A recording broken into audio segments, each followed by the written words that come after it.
naganap na. Nang binigkas ito ni Jesus, ano ang nais niyang iparating sa atin? Sa lahat ng kanyang pinagdaanan, pasakit, pangkukutsa, pagkakalulog, duran, bugbog at mga latay, koronang tinik at pagpasan ng krus, ano bang mas bibigat dito? Kung lahat ng yun ay para sa kaligtasan mo, kaligtasan ko, at nating lahat. Sa pagbigkas ni Jesus ng salitang naganap na, ito ay pagpapakita na nakumpleto niya na ang misyon niya dito sa lupa. Buhay ni Jesus ang kabayaran sa ating lahat kasalanan. Sinakripisyo ang kanyang sarili para sa ating kaligtasan. Pero ano nga ba ang dapat natin gawin upang maibalik natin ito kay Jesus? Una, mamuhay ng matuwid at kalugod-lugod sa Diyos. Oo, ako, ikaw, tayong lahat. Alam natin sa sarili natin na madami tayong pagkakamali. Mga kasalanan na nagawa mula sa mga ninuno hanggang ngayon, na patuloy tayong nagmamalabis at nagkukulang. Ngayon na meron na tayong kaligtasan, ang dapat nating gawin ay ipagpatuloy kung ano ang nasimulan ni Jesus. Mamuhay tayo ng matuwid at kalugod-lugod sa Diyos. Buong puso at isipan nating talikuran ang dating tayo. Ang lahat ng ating mga nakagisnan ay iwan at palitan na natin ito ayon sa katuruan ng salita ng Diyos. Oo, sa sarili natin, hindi natin kaya. Pero kung buo at lahat ay susurrender natin sa Kanya, lahat ng ito ay mapagtatagumpayan natin kung paano nagtagumpay si Jesus sa lahat ng tukso at pagkakasala. Yan ay magiging ganun din tayo. Magiging mas matapang na tayong humindi sa pagkakasala dahil maninindigan ka para sa Kanya. Hayaan mo na ang kalooban ng Diyos ang masunod sa iyong buhay. Magpasakop ka sa Kanyang kalooban at siyak na di ka mapapahama.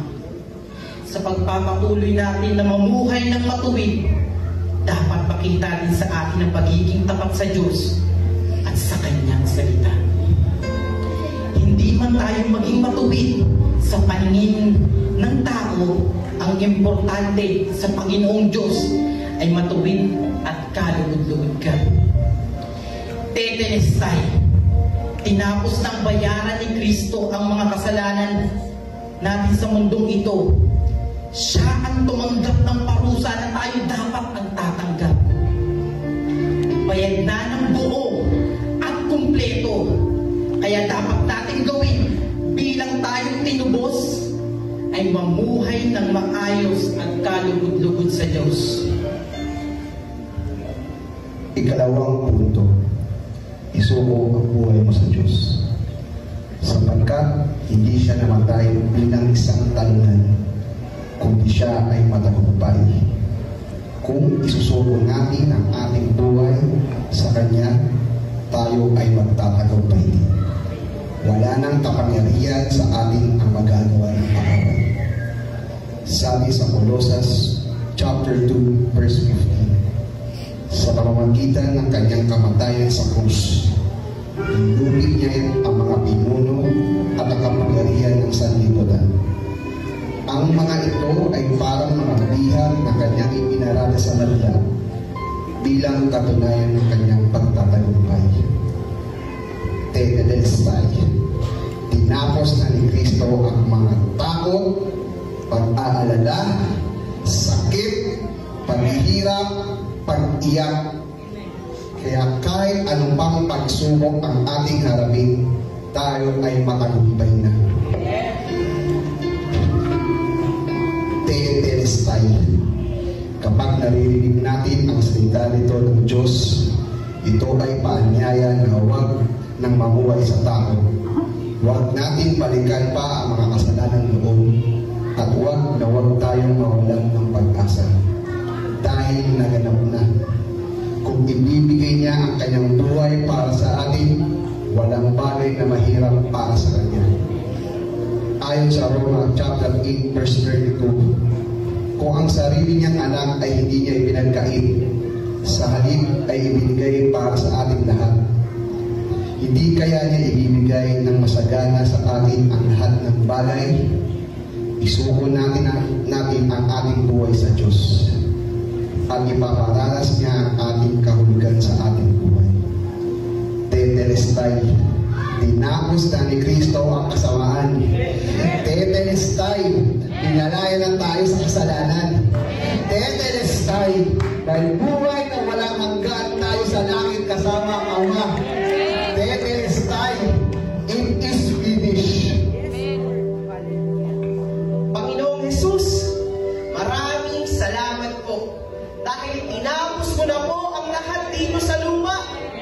Lahat ng aming mga kasalanan ay iyong binayaran na. Salamat po dahil kami ay pinalaya mo sa pagiging alipin ng mundo na ito. It is finished, Panginoon. Salamat po, Panginoong Jesus, sa buhay na iyong ibinigay sa amin. At kami ngayon ay nagkaroon ng katagumpayan dahil kay Kristo. Panginoon, tulungan mo nga po kami na maipamahagi ang iyong mabuting balita. At dalangin po namin, Panginoon, na makatanggap din sila ng buhay na walang hanggan. Salamat po, Panginoon, itinataas at ibinabalik namin sa iyo ang kapurihan, pasasalamat at pagsamba sa dakilang pangalan ni Jesus na aming Diyos at tagapagligtas. Amen and amen. Amen.